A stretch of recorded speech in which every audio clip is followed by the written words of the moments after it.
Hello students, कैसे हैं आप सब लोग। तो एक बार फिर से स्वागत है मेरे YouTube channel study with Sunny में। फिर से नए टॉपिक के साथ। क्या आपको भी यही कंफ्यूजन रहती है, यही प्रॉब्लम रहती है कि इट का यूज कहाँ किया जाए, देयर का यूज कहाँ किया जाए, रहती है? तो आज के बाद नहीं रहेगी। क्लास के अंत तक आप मास्टर हो जाएंगे इस चीज में कि इट कहाँ यूज होता है और देयर कहाँ यूज होता है। ठीक है, इट और देयर के यूज को हम आज सीखेंगे कहाँ कहाँ करते हैं। चलिए स्टार्ट करते हैं। सबसे पहले यूज ऑफ इट कर देखते हैं। यूज ऑफ इट में सबसे पहला है इट फॉर थिंग्स। ठीक है, अलग अलग चीज के लिए इट का यूज अलग अलग है। थिंग्स के लिए अलग है, टाइम के लिए अलग है, वेदर के लिए अलग है, डिस्टेंस और डमी सब्जेक्ट्स। इस तरह में हम देखेंगे अलग अलग पार्ट में। ठीक है, इट फॉर थिंग्स चीजों के लिए। सबसे पहले when we talk about things, animals और आइडिया। थिंग्स में जब हम बात कर रहे हो थिंग्स की, एनिमल्स की या किसी आइडिया की, वहां पर देखिए इट कहाँ कैसे यूज होगा। It is a book, it is very beautiful, और I saw a dog it was barking. ठीक है, यानी कि जब हम किसी चीज के बारे में बताते हैं, ठीक है, किसकी बात हो रही है, उसके लिए इट का यूज होता है। और देयर का यूज उसके एक्सटेंट, उसके होने का बताते हैं। ठीक है, जैसे कि एक बुक है, इट इज वेरी ब्यूटीफुल, ये बहुत सुंदर है, और मैंने एक डॉग देखा जो कि भौंक रहा था, इट वॉज बार्किंग, वह भौंक रहा था। ठीक है, note it is use for non living things और अननाउन जेंडर। ये इंपॉर्टेंट चीज है, यानी कि इट जो होगा वो नॉन लिविंग थिंग्स के लिए यूज होता है और किसी अननाउन जेंडर के लिए जिसका हमें जेंडर पता ना हो। ठीक है, अब देखिए इट फॉर टाइम। टाइम में टाइम के लिए इट का यूज करते हैं। टाइमिंग के लिए कहीं भी टाइम की बात है वहां पर इट का यूज होता है। ठीक है, it is 5 o'clock, it was morning, it is late now. It is 5 o'clock, है ना, 5 बजे। अब 5 बजे है, इट वॉज मॉर्निंग सुबह थी, इट इज लेट नाउ अब देर हो गई है। वेदर के लिए कैसे यूज होगा, वेदर, वेदर में इट यूज होगा। It is raining, it is very cold day, it was Sunny yesterday. ठीक है, इट इज रेनिंग, जब बारिश हो रही है तो बता रहे हैं इट इज रेनिंग, बारिश हो रही है। It is very cold day, दिन ठंडा है। और दिन कैसा है, यस्टरडे कैसा था, यस्टरडे कैसा था, सनी। सनी का मतलब होता है चमकीला दिन, यानी धूप निकल रही है। ठीक है, तो ये इट का, वेदर के लिए भी इट का यूज होगा जब वेदर की बात। डिस्टेंस के लिए भी इट का यूज होगा, जैसे कि it is far from here. वही किलोमीटर में नहीं दे रखा, लेकिन दूरी का तो फिर भी दे रहा है, दूरी के बारे में तो बात हो रही है। It is far from here, ये यहाँ से दूर है। इट इज 10 किलोमीटर अवे, यहाँ पे दूरी की वैसी आ गई 10 किलोमीटर मेजरमेंट में। ठीक है, दूसरा है it as dummy subject. It को एक डमी सब्जेक्ट के लिए भी यूज किया जाता है, यानी कि जब सब्जेक्ट बाद में आने वाला हो, जब असली सब्जेक्ट बाद में आता है, बाद में आता है। जैसे it is important to study, और it is easy to learn English. ठीक है, सब्जेक्ट आ गया बाद में, स्टडी और इंग्लिश सब्जेक्ट इधर। हम ऐसे भी तो लिख सकते थे English is easy to learn, है ना, इंग्लिश इज इजी सब्जेक्ट, या स्टडी इज इम्पोर्टेंट। तो क्या लिख दिया, it is important to study, एक डमी सब्जेक्ट के लिए, डमी सब्जेक्ट लिया, it is important to study.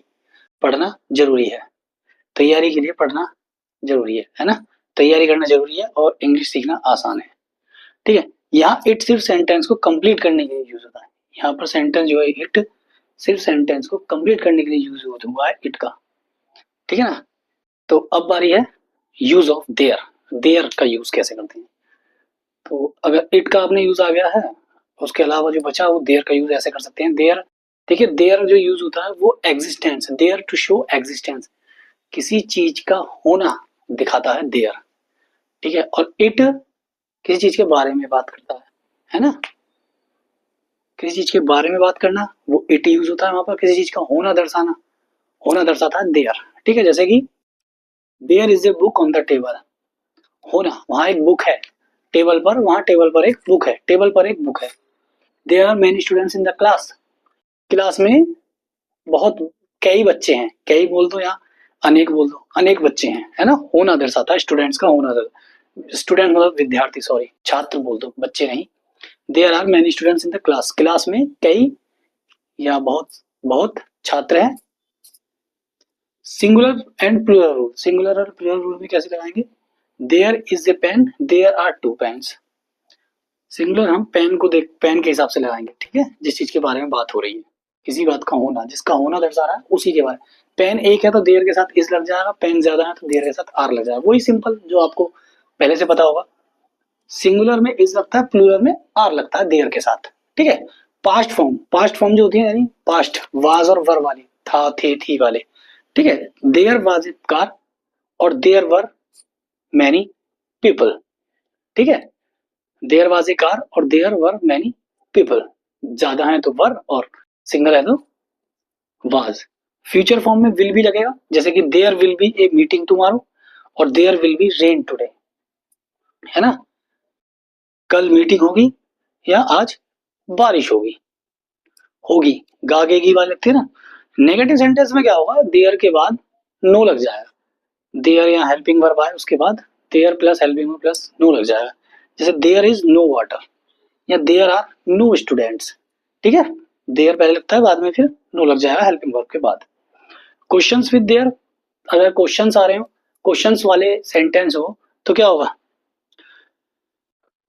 Helping verb सबसे पहले लगेंगे, फिर देयर लगेगा, फिर उसके बाद सेंटेंस कंप्लीट होगा, ठीक है। Helping verb is am are was were, है ना, विल शैल, इस तरह से।